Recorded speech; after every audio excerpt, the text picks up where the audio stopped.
Lo que regamos fue el árbol del corazón. Eran tiempos de aprender. Cuánto se da, cuándo se quita, pa' querer mejor. Cuando se acaba lo... My next pick is Witchmark by C.L. Polk. I read it because it was gay. It's an alternate history book, British history, which I recommended as your alternate history book for this year. You don't have to read it.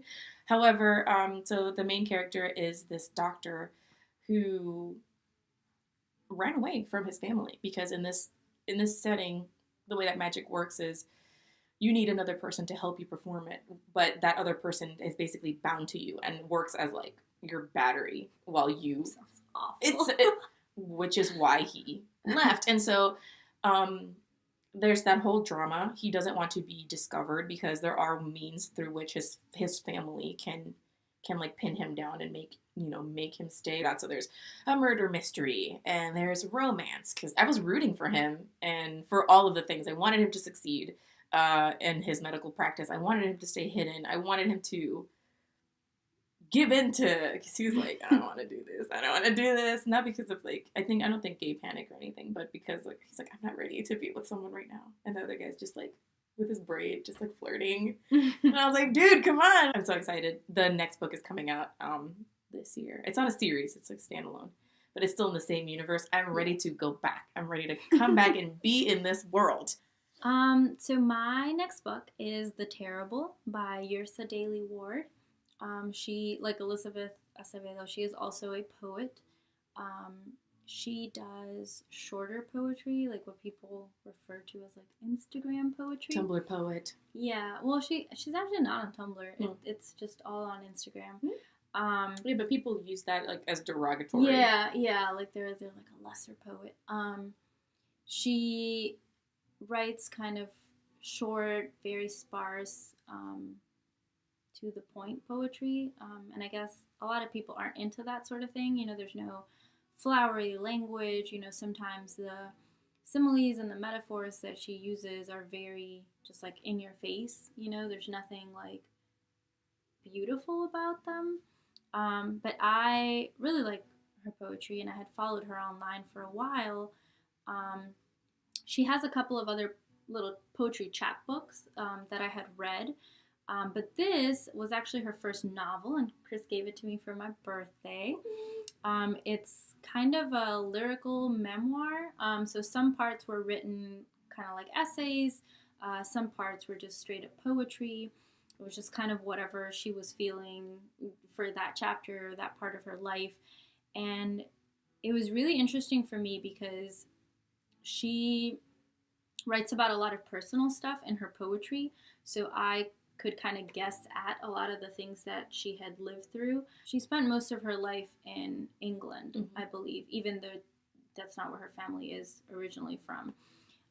She's from Africa, but I forget which specific country. But they emigrated. And so, you know, she had a lot of struggles being poor and colored. And, you know, I knew stuff had happened with maybe fatherly figures in her life just based on her poetry. But really it wasn't until I read this book that I was like, oh my gosh, like, how are you even still alive? It's a very depressing book. It's a very sad book. Oh, so this is definitely one of the ones that made you cry.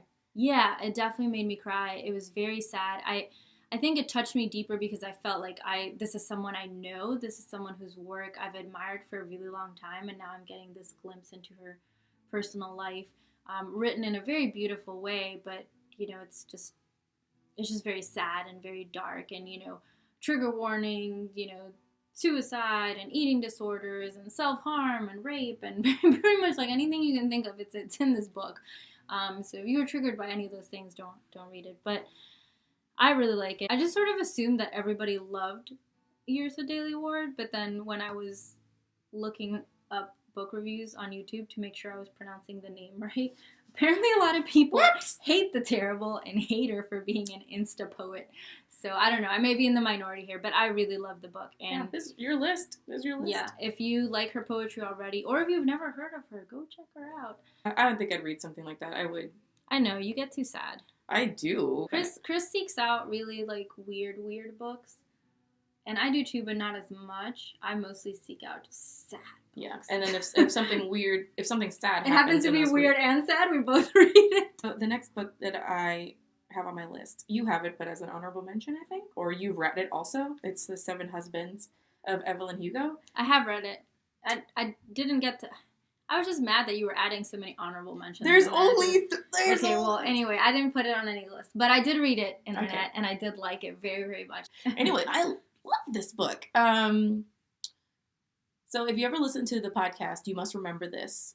This is like reading an episode of that. It just like does a deep dive into classic Hollywood. It's about this woman who decides that at this point in her life that she's going to do the tell-all, and we find out why she has 7 husbands, the relationships that like form her. I do want to say it's one of those books, like when you told me to read it, I only read it because Chris and our other friend Tashai both read it and they really liked it. Because on paper, it did not seem like the sort of book I'd be into. Like, let me read about this famous actress and why she had so many husbands. Yeah. But trust me, it is a really good book. And you get super invested in her story. Yeah. She's not the most likable character. Yeah. You do root for her. Yeah.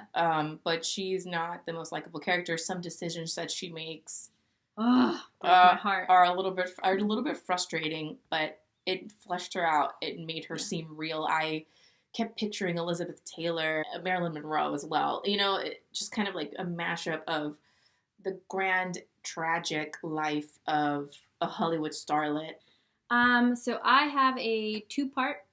So I read the first book maybe like midway through 2018, earlier in the year, and I loved it. But it completely destroyed me. It crushed me. Oh, no. I was like, oh my gosh, this book. And so I knew that there was a second part to it, but I put it off for a really long time. Didn't I finish this book like on the 31st? Yeah. And the only reason I like pushed at the end was because I was like, I've had it for so long. I need to just read it before the year is over. I kept telling you too. You can do this. You got this. I know, and it's not because I knew the book was going to be good. I just didn't want more of that soul crushing sadness. So it is Strange the Dreamer. That's part 1, and Muse of Nightmares. That's part 2, and they're by Laini Taylor. I had never heard of her.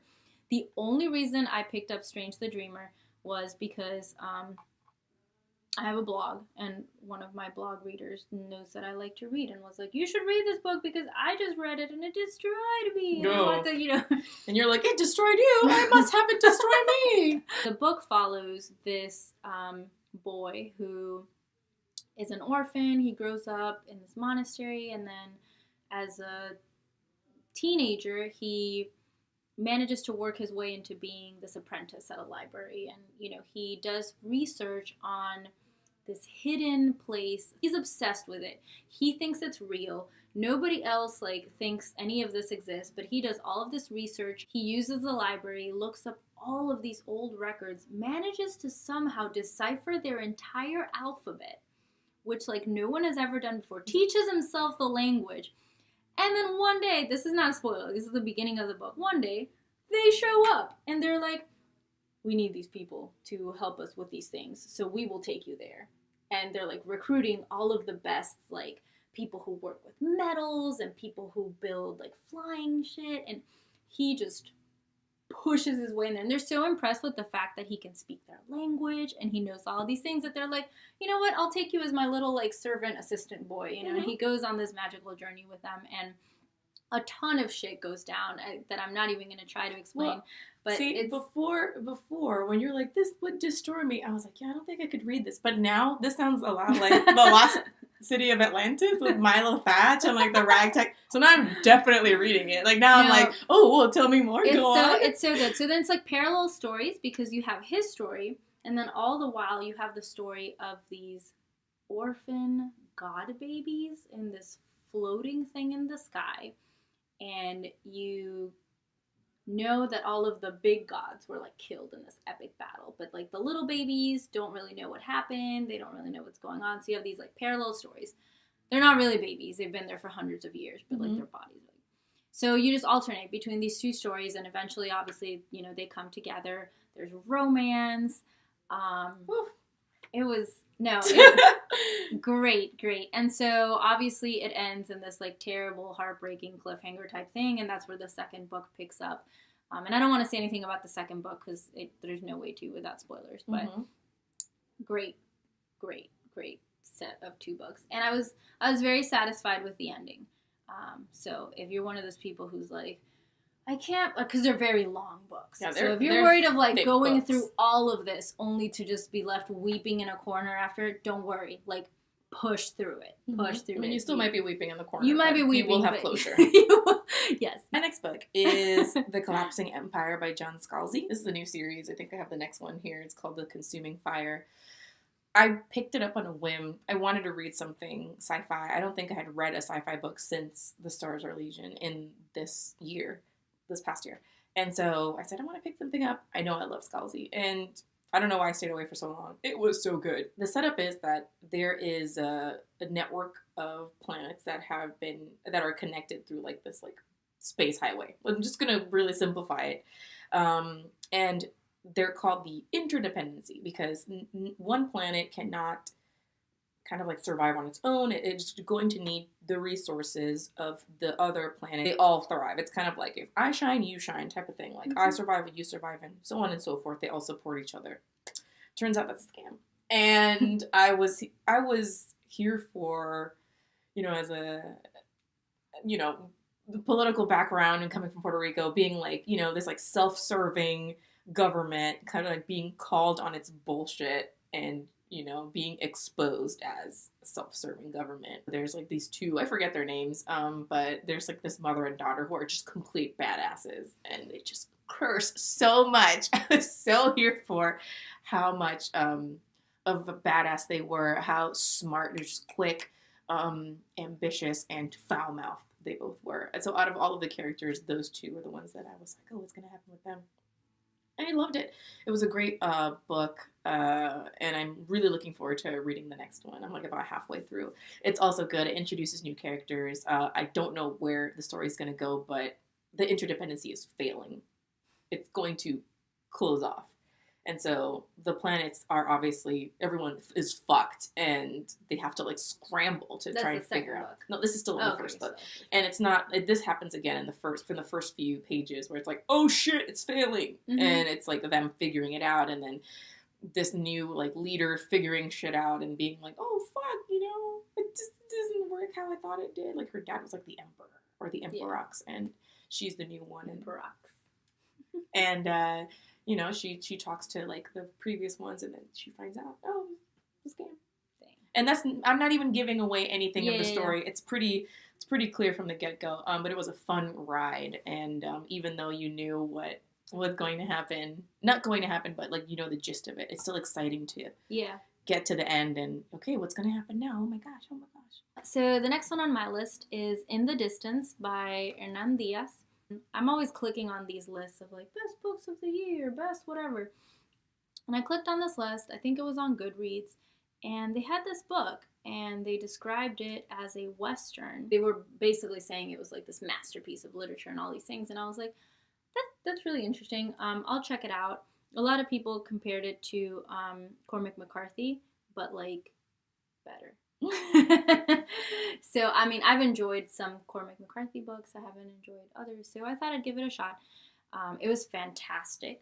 This young Swedish boy and his brother who managed to leave their country and come to New York. They come on their own without their father. The rest of their family, you know, has died. And on their way to New York, they stop at some other port, I don't remember where. I want to say it's like Argentina or something, and they get separated.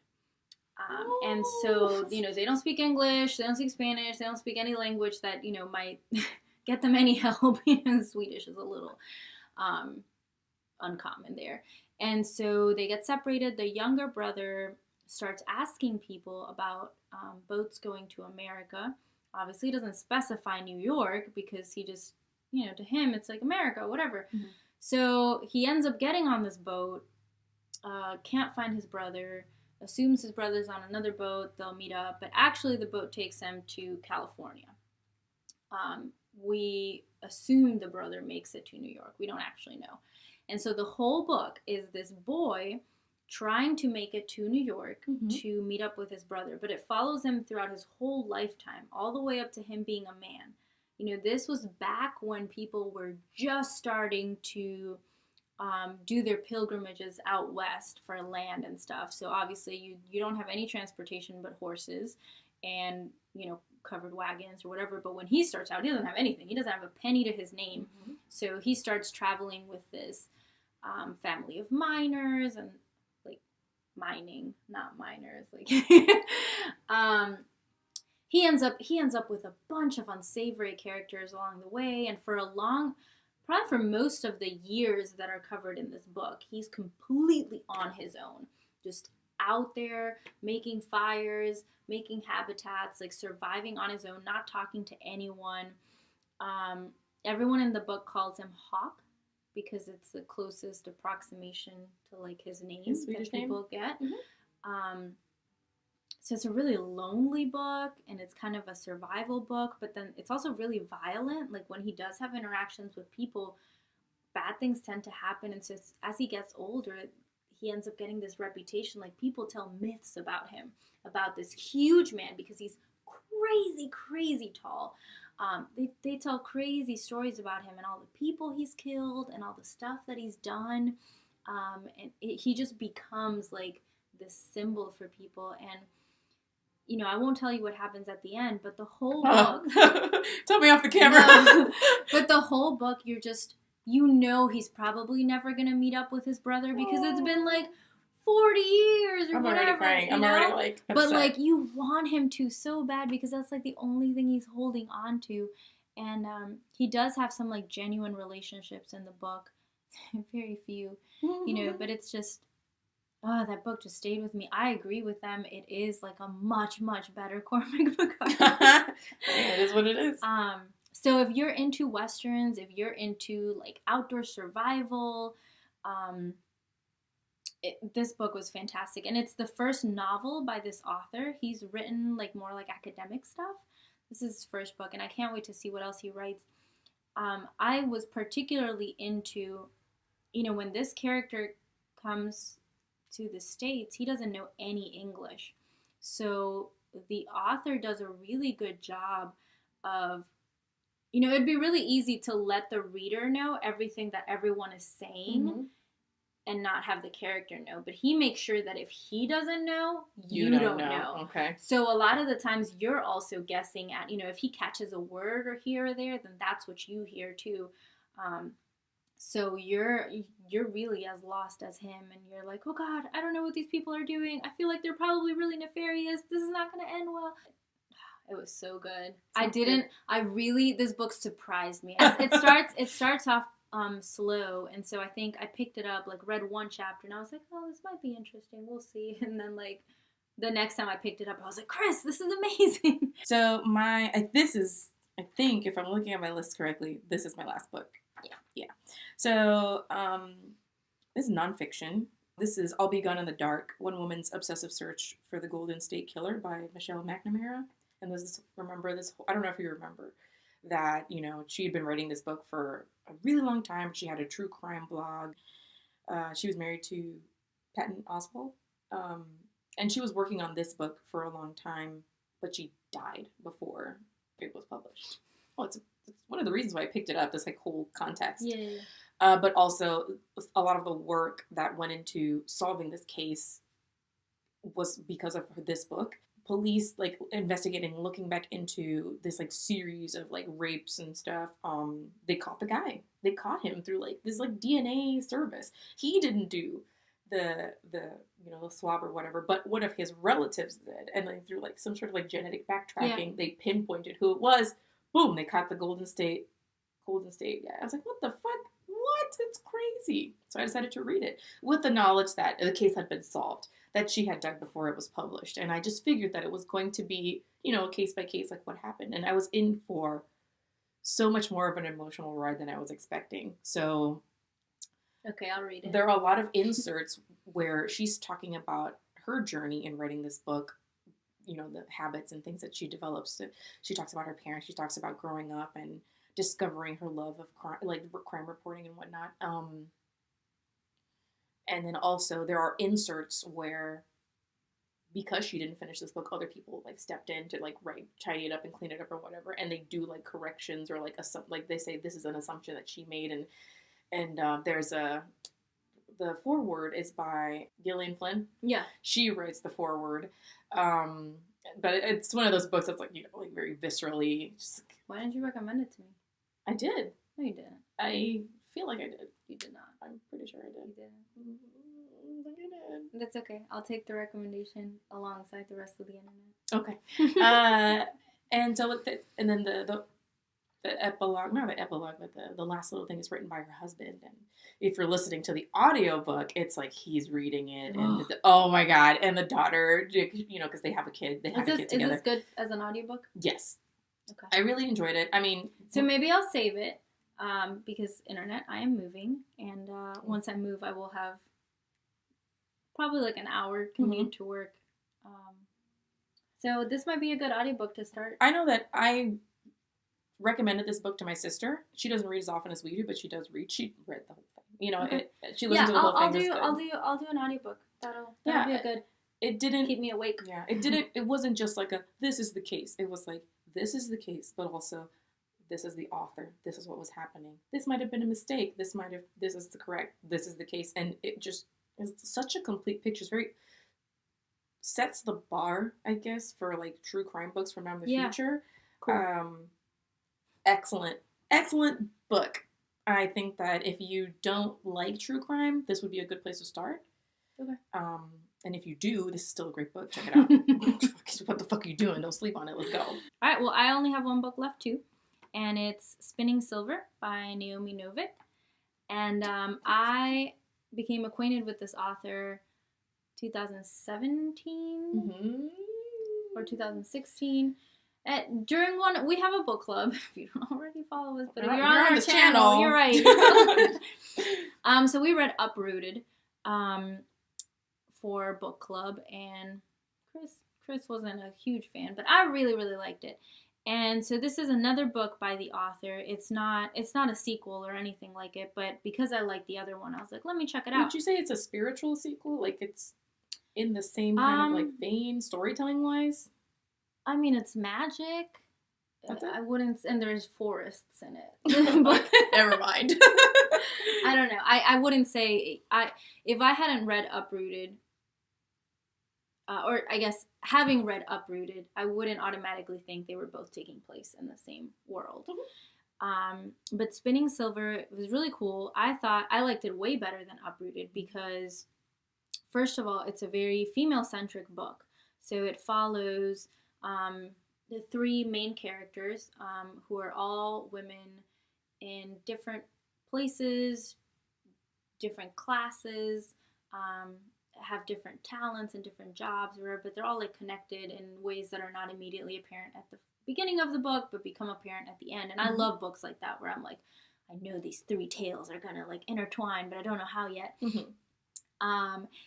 The male characters are mostly like villains that jerks? Need to be no, but like not even just like jerky jerks, but like actual villains. Like they are the antagonist to each of the female protagonists, and they have to deal with them for whatever reason, either like a forced marriage or, you know, like they're stuck with this person, but they have to defeat this person in order to be free. The world building was fantastic. It was just so good. Lots of action, lots of magic. Still on my list. I gave you this book. I'm like, you're going to like this, but I didn't read it. Chris said, read this book. Actually, she said, let's both read this book. And then one time she lied to me. She was like, I'm starting the book now. I did start it. I just didn't, again, picked it up, started it, put it down, read other things, and never picked it back up. But yeah, if you are into magic books, which honestly I didn't used to think I was, but now maybe I am. It's really cool. I'm discovering what kind of sci-fi and magic I like, which is really cool. But yeah, this book was great. If you've read Uprooted, definitely read this. If you haven't, start with this because it's a better book. To be fair, I didn't like Uprooted at all when we first started it. And then when we first talked about it, over time, it's one of those books that I think back and I'm like, I was really hard on this book for some reason. I wasn't into the story or the way that it meandered, but it was good. I do consider it a good book. And it was a book that I could have been nicer to. I also think that book was very much focused on the romance. Like, this is a romance between this person and this person. And maybe my expectations were... Yeah, whereas Spinning Silver, there's, like, some incidental romance. Mm-hmm. It's not the main part of the story at all. It's about these women overcoming whatever obstacles, kicking ass, like, triumphing and reaching their goals in this world where there happens to be now I want to magic. read it. I'm kidding. I'm going to read it again. Did you do honorable mentions? Oh, I have two. Yeah, okay, let's do it. Se acaban los deseos. Okay. Honorable mentions. We chose 10. So, Yes, but these are yes. I feel like I should just mention The River of Teeth by Sarah Gailey because we listened to that hippo book on a road Oh, trip. it was so good. And it's one of those special circumstance books. Like, maybe if I'd we read didn't this... plan it at all. We were on a road trip and we were like, let's listen to an audiobook. And Chris was like, I'll look for novellas on my phone. Yeah, and like, we let's just find a... totally Yeah, randomly. a Tor novella. It's like 6 hours. It's 3 hours going through us coming back. We'll like start it and then we'll finish it. That's exactly what happened, and it was magical. My next honorable mention is IQ by Joe Ida. I didn't think that I was going to like it. I thought that I was going to be really offended by it. I recently discovered that Joe Ida is not black, and I was like, what? I was really... That's weird. It was weird, and I was like, am I going to have an issue with this? And then reading what his background was, where he came from, he is writing what he knows. He was writing what he grew up in. And none of it is written in a derogatory way. Yeah. It is written in this is what people are like. And then the last one, it's one of the last books that I read in the year, was Ariah by B.R. Sanders. I read it because it was gay. I feel like this could be a drinking game. Drink anytime that Chris says she I read it because it was gay. I read it because they said it was the spiritual sequel to The Goblin Emperor, which I remember. I loved it. They weren't kidding. It was great. And they were like, oh, it's a great standalone. I'm so sad that it's a standalone. I want to know more. However, I'm really satisfied with how it ended. And it was one of those, I was really sick at the end of the year, and this book really lifted my spirits. All right, well, one of my honorable mentions was Us Against You by Frederick Backman. And of all the books of his that I've read, the one that I've loved the most was Beartown. I read it in 2017. Easily one of my top 5 books of the year. I know it's about hockey, like it's a hockey book, but it's really not. Like, I don't know anything about hockey. Well, I know more now. But did you learn some more? But at the time, I didn't know a thing about hockey, and I was still blown away by this book. The premise being that it's a very small town, kind of in the woods. They're known as being hard workers, being a strong community. They live and breathe hockey, and there's a rape in the town, by a very much cherished hockey player. And so the whole book alternates between so many points of view that you would think it wouldn't work. Yeah, and it starts with like a really intense scene, and then it's just... Did you read it too? Yeah, I bought the book because... Okay, cool. And then it just... The book, you're just like waiting for this major thing to finally happen. It was amazing. It really blew me away. And so Us Against You is a sequel, and it's kind of... How does the town recover after all the events in book 1? So it's most of the same characters with a few added in. Not a ton happens in terms of like action, but it's all like what happens to the hockey club after, all this happened? What happens to the people directly, the perpetrator, the victim, their friends, So I really love the book. Excellent writing, as always. I love how he writes. It just wasn't as like, oh my gosh, my heart as Beartown. And I don't think it was necessarily trying to be. It was just trying to give anyone who read Beartown closure, I think. So that was one of mine. And then the other one is a 2-part. The Wild Robot and The Wild Robot Escapes. They are chapter books. I would say maybe meant for like upper elementary. or lower middle school. And the only reason I picked it up is because I'm a teacher, and at my school every year they pick one book for everyone to read together and do all these activities for, and that was one of the books suggested. And they ended up discarding it, as well as every other single book on the list that I read. But it's okay, it's fine, because it led me to discover this book. It's amazing. Oh my. Long story short, it's this like futuristic world where all manual labor is basically done by robots. Most jobs are done by robots. I think factories, farms, like there's just these little robots that are programmed to do these things. So the book starts with a shipwreck and this little box, everything gets destroyed except for this one robot in this one box that floats to this one island. And the robot accidentally gets turned on by like some creature that was like, ooh, shiny bits and whatever. And so it's just this robot wandering around the island, with no purpose, and eventually the robot starts learning the language of the animals, interacting with them, learning things, like learning how to survive, making friends, and it's just, it was so beautiful. Like, if you like robots, if you like nature, if you like, feel-good stories. And so when I saw there was a sequel, I immediately picked it up, and the sequel, my heart. I cried so much in the sequel. She did. I remember. Here's the thing. In the first book, the robot, this is such a minor spoiler that's not even like important. The robot adopts like a baby duck or goose. I don't remember. It's just a little baby bird, and the baby bird is like its child. And at the end of the book, the robot gets, separated. And so the second book is the robot trying to make its way back to its little goose duck child and all the friends on the island, and you're rooting for the robot every step of the way, and it's just, oh my gosh. I don't know why I didn't include it in my top. I just didn't have space. No. I didn't have space. That's okay. I don't think that I read so many good things this year. I did too. I also just was like, 10 is a good number. Yeah. Some of them we share, and there's just many more. Like, if you want to know the other stuff that we read and we rated really highly, you could just visit us on our Goodreads and just check out some of the books. Like, if you're super curious about what we read last year, look at the reading challenge. Yep. And stay tuned for more book videos. Yeah. We got some stuff planned for the next few months. See how it goes. Let us know in the comments if you read any of these books, or if you've already read them and you love them or hate them. Or if you have any recommendations for the future. Like, if you've already read some of these books and you know other books like them that we would love, we love book recommendations. Always open to it. Andrea will probably follow the recommendation and I will look into it, and there's a 50-50 chance that I may not continue. But it's not because this sucks. It's literally just like, I forgot. Yes. And then I'm shamed for the rest of my life. Bye. La inevitable soledad se viene a instalar. Canta una canción de amor que nos aviente bien lejos como ayer.